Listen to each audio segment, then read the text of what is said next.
Dans l'installation d'ouvrants, de fenêtres de toit, de lanterneaux, de baies vitrées ou de fenêtres tout simples, le plus important c'est de choisir son emplacement. Alors bien entendu, vous allez choisir en fonction de vos envies et vos besoins, hein, dans la partie chargement de votre véhicule, mais il faut aussi regarder les parois. Je vous montre ça. Sur le mien, un Iveco Daily, vous voyez, il y a des formes irrégulières. Ces formes irrégulières-là vont rendre encore plus complexe l'étanchéité et le plaquage de votre fenêtre. Donc il faut absolument essayer d'avoir une zone la plus plane possible.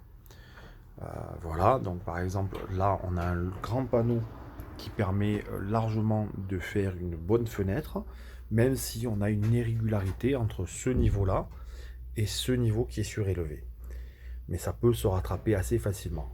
Là où c'est plus complexe, c'est sur les panneaux un peu plus petits. Là, par exemple, moi j'ai eu un souci pour installer cette fenêtre.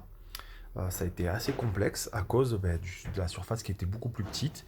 Et du coup, là, on avait une très grosse irrégularité entre ici, qui était à un niveau au plus bas, et ici. Voilà, donc là, ça nous fait quand même un décalage de 1 cm sans problème, voire 1 cm 5. 1 cm 5 de plus à rogner sur le contre-cadre que ici, pour équilibrer le tout. Et enfin, après, vous avez aussi, pour les fenêtres de toit, c'est pareil, mais ça va être encore plus fastidieux parce que vous voyez, les toits, il y a énormément d'irrégularités. On le voit bien ici, là, côté lanterneau, voilà, là, quand on voit mon doigt, on voit bien qu'on a quand même un gros changement de niveau.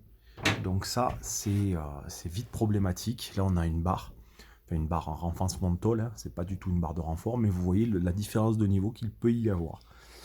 Donc il faut vraiment être très vigilant sur ça, parce que c'est ce qui rend bien complexe la pose des ouvrants, et en particulier pour ma part concernant les lanterneaux.